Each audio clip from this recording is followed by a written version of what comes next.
My Lords, I beg to move the motion standing in my name on the order paper. The issue of vaping and the Tobacco Products Directive gives me a curious sense of déjà vu.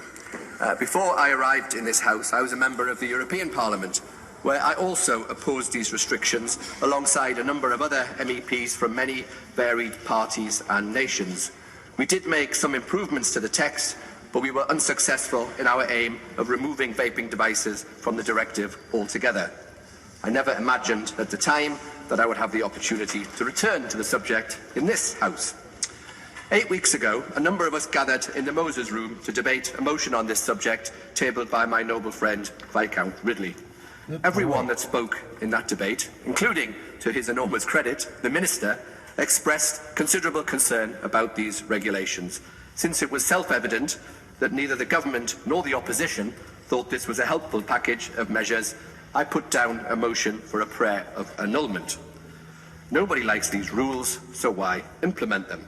I quickly realised, of course, that I was straying into controversial constitutional territory, although given some recent events, a mere fatal motion in this House looks like a rather inconsequential intrusion on the constitutional landscape of this country.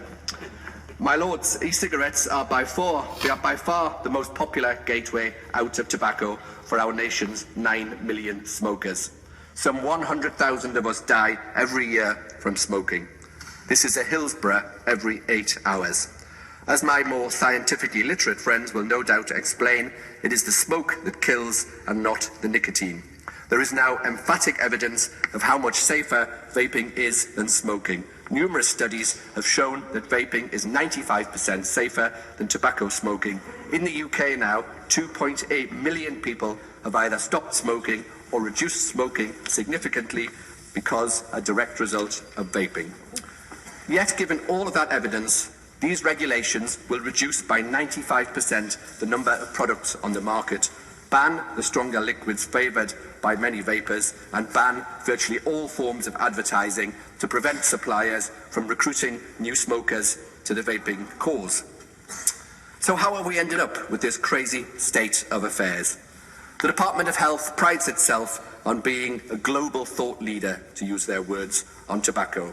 And whilst the department have played a strong game on pure control measures, by which I mean the ban on public place smoking and the taxation of smoking, it has been little short of appalling in its approach to tobacco harm reduction, by which I refer to the development of much less harmful substitutes to smoking.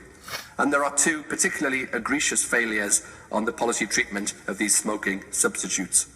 The first occurred when the Minister of Public Health was one Edwina Currie. In 1988, in a moment of unhelpful decisiveness, she pushed through a ban on a product commonly called snus. This is an oral tobacco product which is a bit like sucking a tea bag of tobacco leaves. If you haven't tried it, I wouldn't recommend it. 4 years later, the EU decided to also adopt a ban. And the only exception to that ban is Sweden, which negotiated an opt-out in the run-up to its referendum on joining the EU.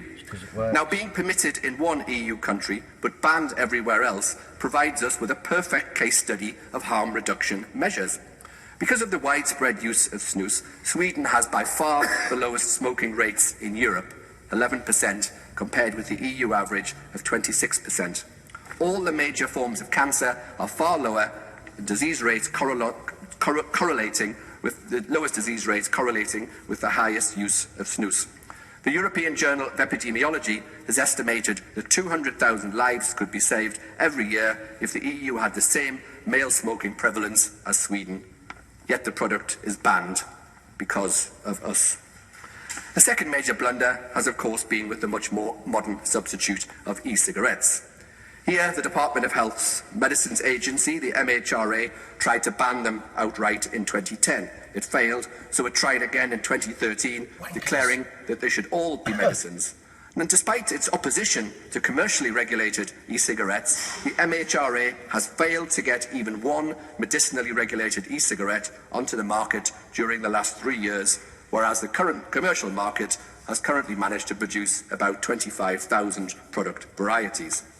The 2.8 million vapers using them are not smoking literally billions of tobacco cigarettes. Displaying a somewhat marvellous gift for understatement, the Royal College of Physicians this year declared that the MHRA's policy has been, quotes, counterproductive to public health. Yes. However, in 2013, the Department of Health then lobbied vigorously in Brussels for a Europe-wide policy of compulsory medicinal regulation. Whilst I and my former colleagues, as I said earlier, in the European Parliament, were able to ameliorate this policy, there was only a limited amount of change that we could get through. Hence the very flawed package that we are reviewing today. Economic modelling suggests that just one of the measures, the ban on stronger e-cigarettes, will cost more than 100,000 lives a year around the EU. And not only was it a disastrous policy, it was also a disastrous policy process. In 2013, the then Public Health Minister, one Anna Soubry, appeared before the European Scrutiny Committee to explain why she had decided to use a scrutiny override without informing other departments when she voted for this directive on behalf of the UK government. The Minister told the committee in her evidence that e-cigarettes had in fact been excluded from the directive. My lords, they had not. Now, if my noble friends can cope with viewing this cringe-making performance, as you can imagine, it is widely available on YouTube. And this level of competence was not just evidenced at ministerial level. The Chief Medical Officer declared to the New Scientist a few months later that e-cigarettes were one of the 3 biggest health threats to the UK, along with obesity and binge drinking. My lords, it would be funny if the issue was not so serious. So what are the lessons from these 2 major policy areas from the Department of Health, which are literally costing us thousands of lives in this country? The first, of course, is the need for strong political leadership in the department. It is no good for the Secretary of State, who has presided over this latest debacle, to keep his head well down. The new Prime Minister needs to recruit a real talent into the role of the Minister for Public Health. The other issue that needs looking at very hard is the role of the MHRA in policy development. It is a fact that this agency derives most of its revenue from the pharmaceutical industry. It is also clear that it has lobbied very hard for a land grab on e-cigarettes, and yet has signally failed to deliver them into any product available to consumers. Ministers should be extremely cautious about listening to its lobbying. And let me give you my favourite example of the way the MHRA is implementing these regulations. Many suppliers sell refillable e-cigarettes, which are sold empty, ready for consumers to use their own e-liquid in them. A number of retailers told me that the MHRA were instructing them to affix warning labels to these products saying that they contain nicotine, which of course they don't at the point of sale. Now, I assume my correspondents must be exaggerating, they got their facts wrong, so I obtained an official copy of the MHRA guidance. Let me quote from the section headed Labelling Your Products. I quote, "If your product does not contain nicotine when sold, but can be used to contain nicotine, the warning statement, 'This product contains nicotine, which is a highly addictive substance,' must be applied." It then goes on to helpfully state, "To provide clarity to consumers, we recommend adjacent wording, brackets, not part of the fixed boxed warning, to the effect that the warning applies when the product is used as designed and filled with nicotine-containing liquid." In other words, firstly, you have to falsely label the product contains nicotine when it doesn't, and then you have to clarify to consumers that the product will contain nicotine as soon as they put some nicotine liquid in it. My lords, the MHRA, I don't know whether to laugh or to cry, but passing regulations such as this, in my view, seriously brings the law into disrepute. And now, bizarrely, whilst doing their best to restrict the sales of one tobacco substitute, which of course costs taxpayers nothing, we are actually heavily subsidising nicotine-containing gum and patches, since they are given out on prescription.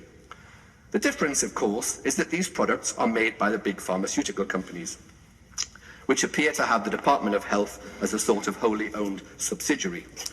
These companies stand to lose large amounts of money as sales of their nicotine substitutes have collapsed with the advent of e-cigarettes. The pharmaceutical industry uses its massive spending power to manipulate the harm reduction debates. It funds conferences, so-called medical charities, and quasi-academic research to justify its position. If the Department of Health is to improve its performance on tobacco harm reduction, it needs to be